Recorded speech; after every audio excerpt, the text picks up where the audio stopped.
Here we go!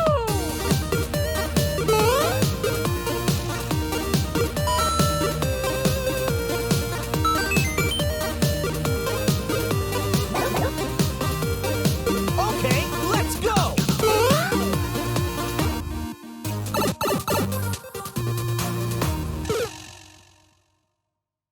Good morning, everyone, and welcome to the One Up XP show, and happy Thanksgiving. Episode 15, and it happens to be the week of Thanksgiving. I hope everyone had a wonderful, safe, awesome holiday, and today we're playing Fall Human Flat. Some may say, what is that? Human Fall Flat is a free game that you can get off of Xbox Game Live, or as well as off of Steam, but a lot of fun regardless. Essentially, you have to go through with some friends or by yourself and solve some puzzles, and you're just a human body that doesn't really function the way that we know how human bodies function. You're a little wobbly. You look like a newborn, but you're solving puzzles. It is a lot of fun. Me and Klam sat down and we played this game. Here's the highlights. Oh, God. So, we got to take these cushions. We're going this way, right here. Wait, Yeah, right here. Oh! Ooh! You broke the glass, bro!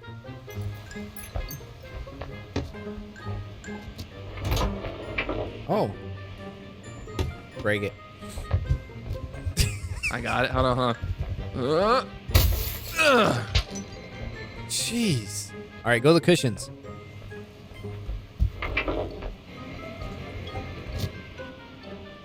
All right, hold on. All right, Oh! coming back.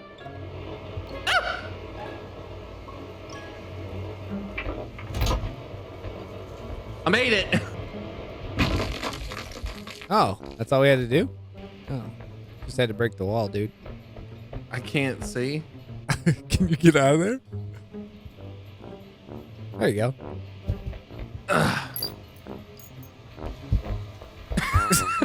Jump for the wrecking ball. Oh, Jesus. Hey, hold on. I don't think that's what we're supposed to do. All right, you ready? Hands up. I did it. Don't worry, I got you.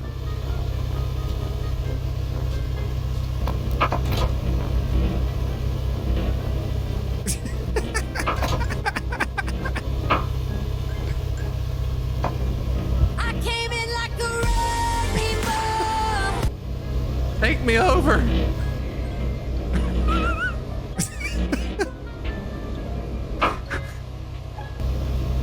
Coming in like a wrecking ball.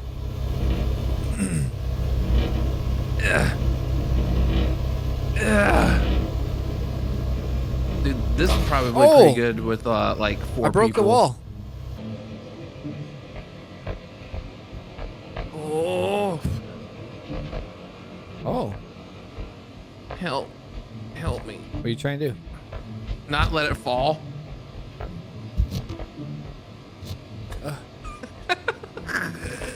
I think it's broken, dude. All right, I'm pushing it. Nope, I can't. Oh! Damn, he can't Oh!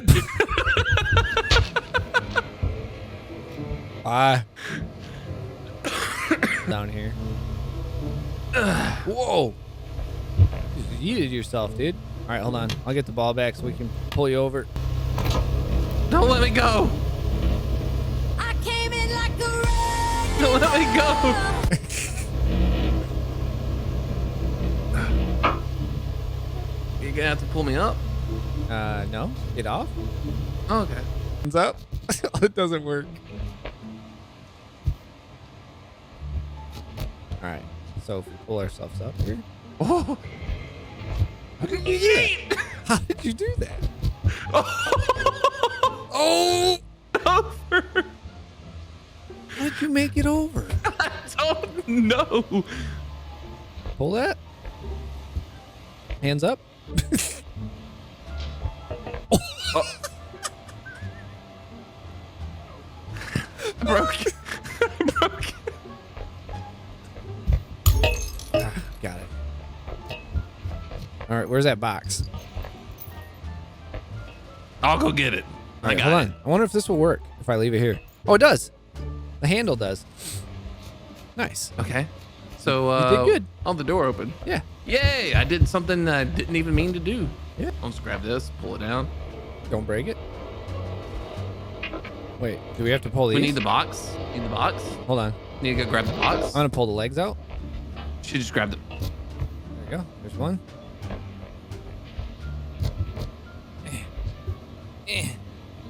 Got it.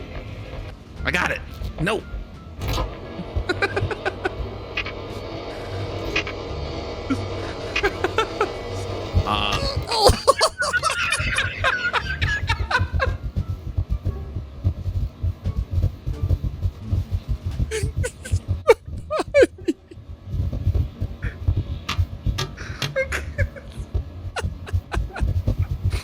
I'm coming. I'm coming. I made it. Oh no, we need the box. no. Hold on. Ah! I got it. Hey, Klam.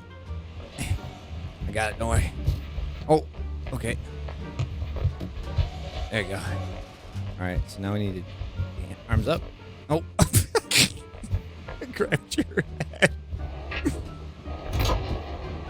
Wait, we need to go this way. Oh.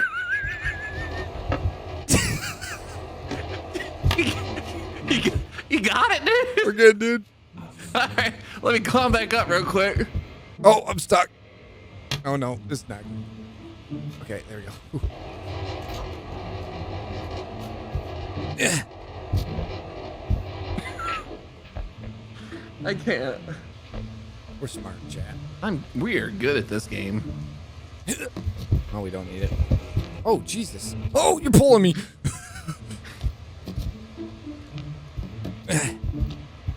So we need to grab this board. Oh! Oh, help me! I'm buried.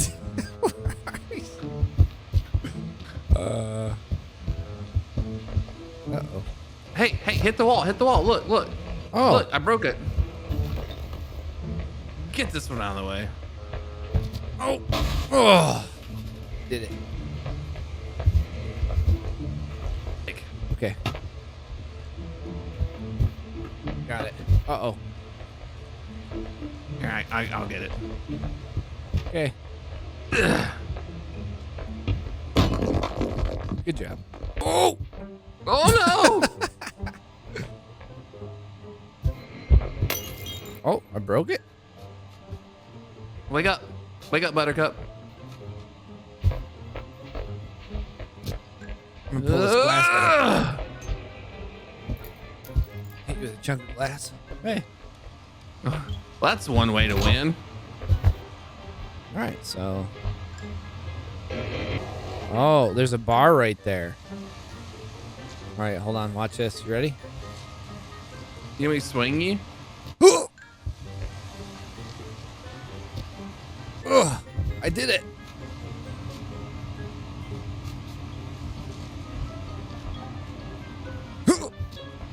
Oh!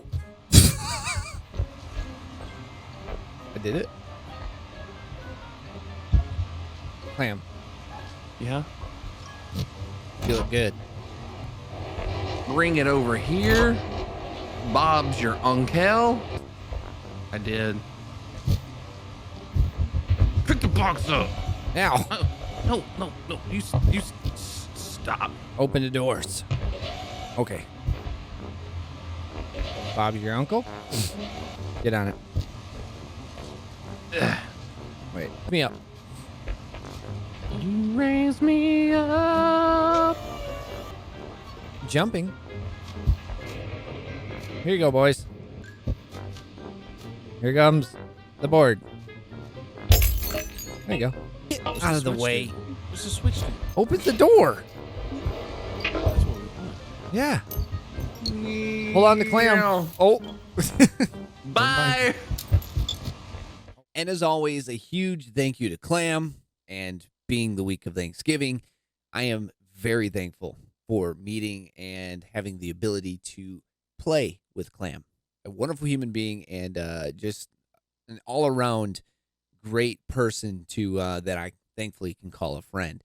But just remember, there's a lot of things to be thankful for this week. And the next thing that is going to be up, I'm super thankful for.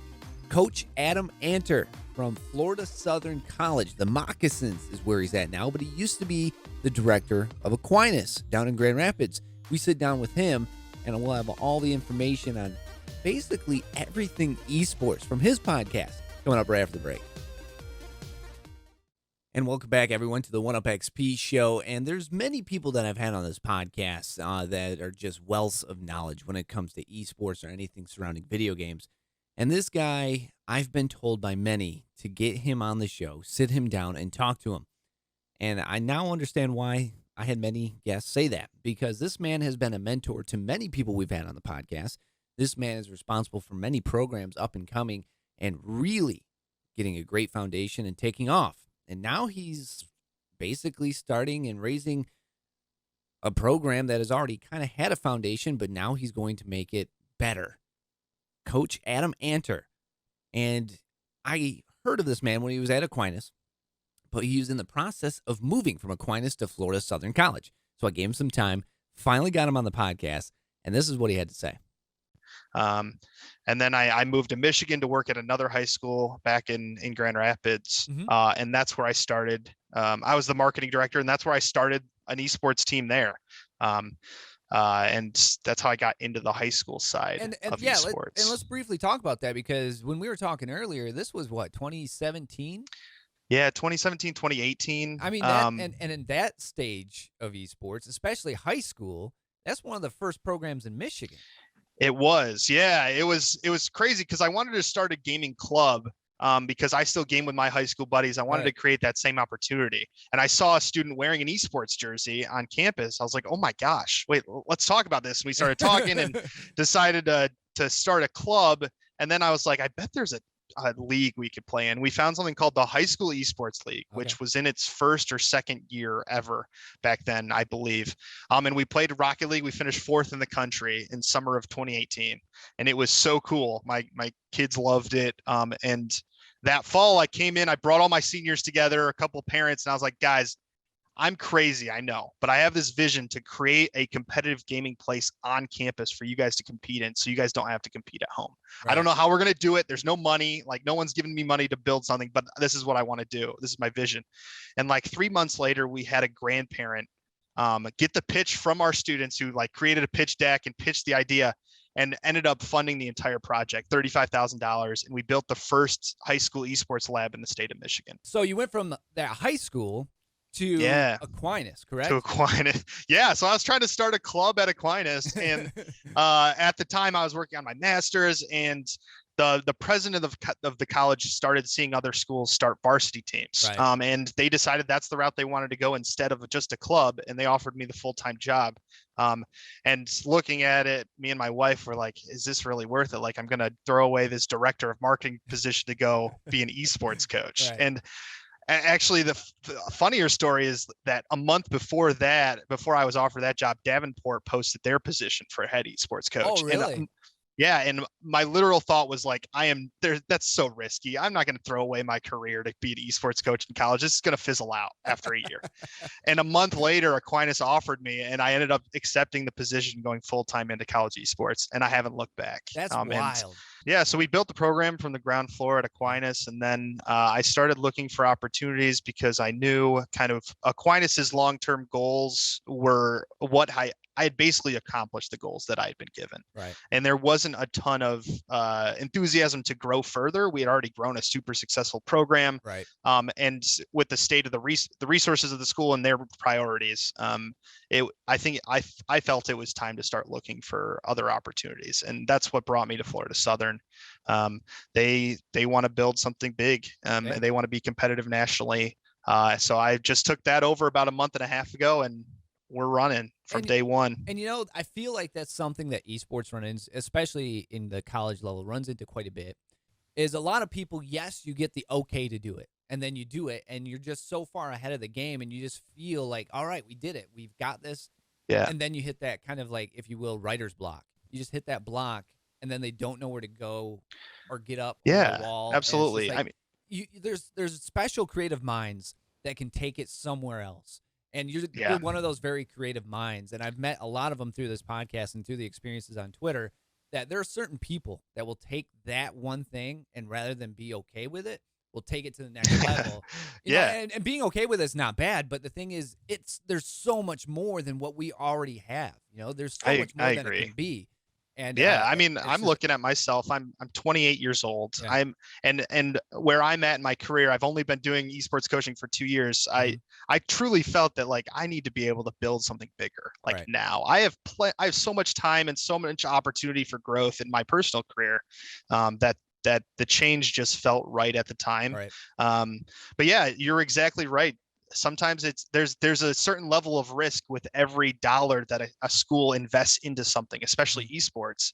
And the people who have to okay that investment are administrators, who are often older generation, who don't understand esports. A lot of them, basically, they start esports to get 30 new students on campus. Right. And this is the level of investment they're okay with doing that with. And then once you hit that number, then it's the administrator has to come up with another kind of fork in their road, is like, do we continue to invest further to maybe grow this bigger, or is the risk not worth it, and let's just stay where we're at? Some of the findings we had at the high school level when we started the program was a lot of skepticism from admins to begin with, but then we started seeing students who were on the dean of students watch list as like troubled kids when it comes to showing up on a given day or doing homework.